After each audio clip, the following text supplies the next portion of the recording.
Maendeleo hayaji kwa kelele, bali huonekana kwa vitendo. Ninapokuwa ninasema Zanzibar mjini kutakuwa kuna mabasi ya kisasa, kutakuwa kuna treni, kutakuwa kuna teksi za kwenye maji, wanafikiri natania. Kabla ya mwisho wa mwaka huu tutapanda mabasi ya umeme hapa mjini.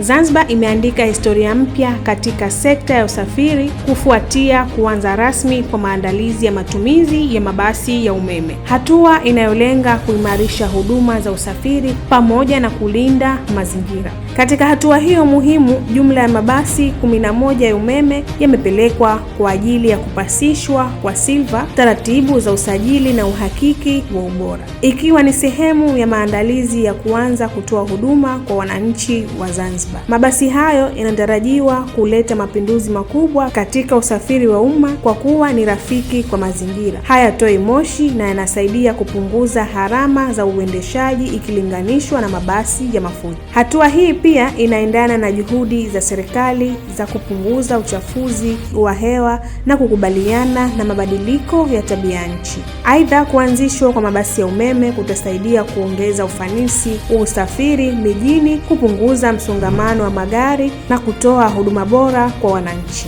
hasa wale wanaotegemea usafiri wa umma kila siku. Wananchi wengi wamepokea hatua hiyo kwa matumaini makubwa, wakiamini kuwa italeta nafuu katika gharama za usafiri pamoja na kuboresha hali ya mazingira ya visiwa vya Zanzibar.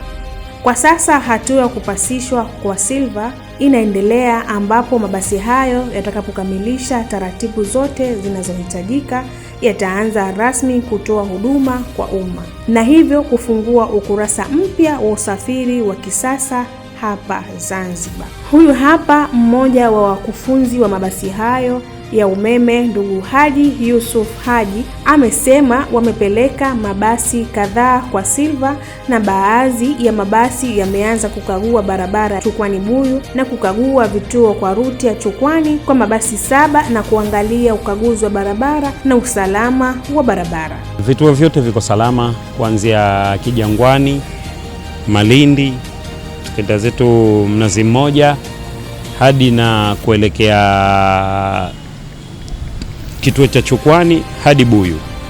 Mpaka sasa hivi viko sawa, na kuanzia muda huu wakati wote time yote tunaweza tukafanya hiyo kazi.